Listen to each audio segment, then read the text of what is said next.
Chapter 9. And Elisha the prophet called one of the children of the prophets, and said unto him, Gird up thy loins, and take this box of oil in thine hand, and go to Ramoth-Gilead. And when thou comest thither, look out there Jehu the son of Jehoshaphat, the son of Nimshi, and go in and make him arise up from among his brethren, and carry him to an inner chamber. Then take the box of oil, and pour it on his head, and say, Thus saith the Lord, I have anointed thee king over Israel. Then open the door, and flee, and tarry not. So the young man, even the young man the prophet, went to Ramoth-Gilead. And when he came, behold, the captains of the host were sitting, and he said, I have an errand to thee, O captain. And Jehu said, Unto which of all us? And he said, To thee, O captain. And he arose and went into the house, and he poured the oil on his head, and said unto him, Thus saith the Lord God of Israel, I have anointed thee king over the people of the Lord, even over Israel.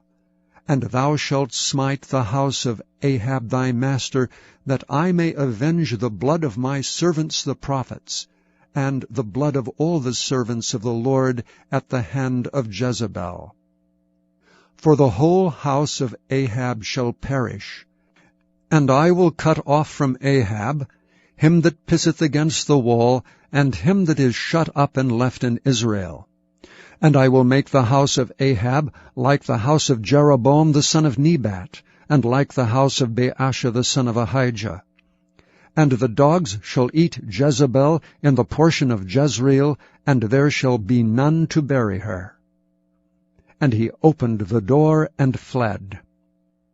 Then Jehu came forth to the servants of his Lord, and one said unto him, Is all well?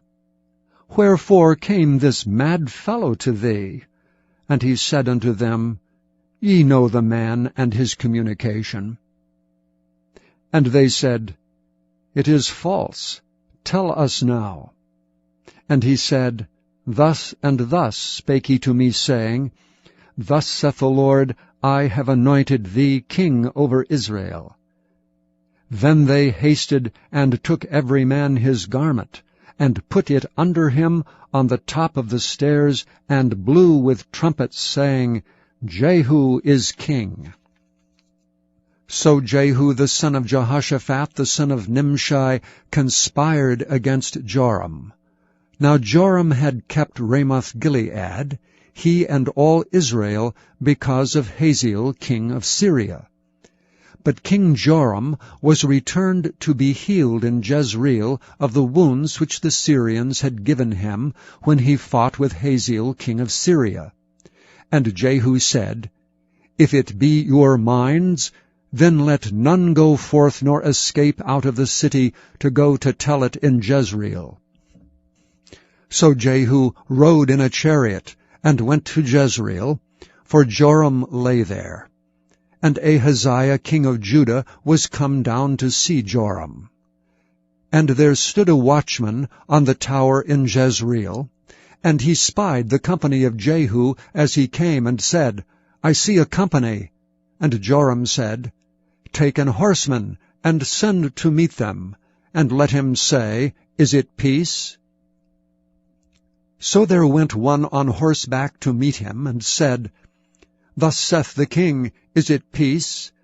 And Jehu said, What hast thou to do with peace? Turn thee behind me. And the watchman told, saying, The messenger came to them, but he cometh not again. Then he sent out a second on horseback, which came to them and said, Thus saith the king, Is it peace? And Jehu answered, What hast thou to do with peace? Turn thee behind me. And the watchman told, saying, He came even unto them, and cometh not again. And the driving is like the driving of Jehu the son of Nimshi, for he driveth furiously. And Joram said, Make ready. And his chariot was made ready, and Joram the king of Israel and Ahaziah king of Judah went out each in his chariot, and they went out against Jehu, and met him in the portion of Naboth the Jezreelite. And it came to pass, when Joram saw Jehu, that he said, Is it peace, Jehu? And he answered, What peace, so long as the whoredoms of thy mother Jezebel and her witchcrafts are so many?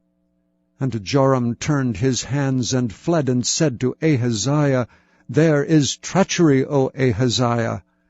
And Jehu drew a bow with his full strength, and smote Jehoram between his arms, and the arrow went out at his heart, and he sunk down in his chariot. Then said Jehu to Bidkar his captain, Take up and cast him in the portion of the field of Naboth the Jezreelite. For remember how that when I and thou rode together after Ahab his father, the Lord laid this burden upon him. Surely I have seen yesterday the blood of Naboth, and the blood of his sons, saith the Lord. And I will requite thee in this plat, saith the Lord. Now therefore take and cast him into the plat of ground, according to the word of the Lord. But when Ahaziah the king of Judah saw this, he fled by the way of the garden house. And Jehu followed after him, and said, Smite him also in the chariot. And they did so at the going up to Gur, which is by Ibleam. And he fled to Megiddo, and died there. And his servants carried him in a chariot to Jerusalem, and buried him in his sepulchre with his fathers in the city of David. And in the 11th year of Joram the son of Ahab began Ahaziah to reign over Judah. And when Jehu was come to Jezreel, Jezebel heard of it, and she painted her face, and tied her head, and looked out at a window. And as Jehu entered in at the gate, he said, Had Zimri peace who slew his master? And he lifted up his face to the window, and said, Who is on my side, who? And there looked out to him 2 or 3 eunuchs. And he said, Throw her down. So they threw her down, and some of her blood was sprinkled on the wall and on the horses, and he trode her under foot. And when he was come in, he did eat and drink, and said, Go see now this cursed woman, and bury her, for she is a king's daughter. And they went to bury her, but they found no more of her than the skull and the feet and the palms of her hands. Wherefore they came again and told him.